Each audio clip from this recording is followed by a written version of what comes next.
首先，将机器折起，拆掉马达上盖和前底盖的固定螺丝，揭开马达上盖，拔掉连接线，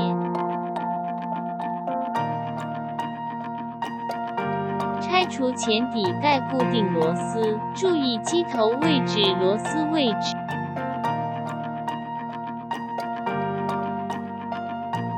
拆掉前底盖与马达上盖连接处的防夹手接标，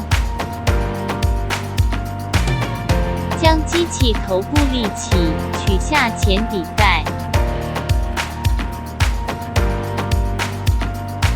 先用美工刀拆开贴标，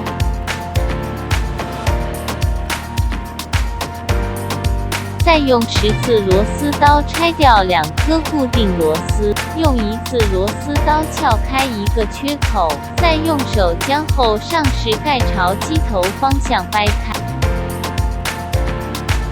将机器折起，用十字螺丝刀拆除后底盖固定螺丝。用双手依次将左侧边条、右侧边条拆开。用十字螺丝刀拆掉后底盖与后铝框的固定螺丝，将机器尾部折起，取下后底盖，后底盖拆除完成。拔掉下控上的各连接端子，主电源连接端子需要用尖嘴钳辅助拆。用十字螺丝刀拆掉下控固定螺丝。使用4号内6角扳手拆除2块电机固定块，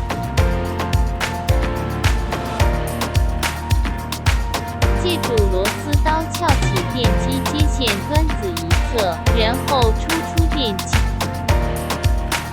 使用10号开口扳手和5号内6角扳手将固定螺丝拧松之后，继续用5号内6角扳手拆掉固定螺丝。掀起走布带，取出滚筒。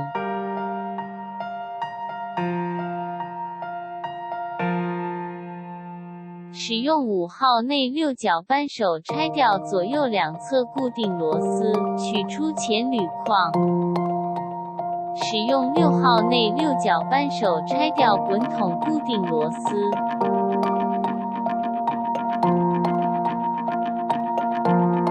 使用6号内6角扳手拆掉滚筒固定螺丝。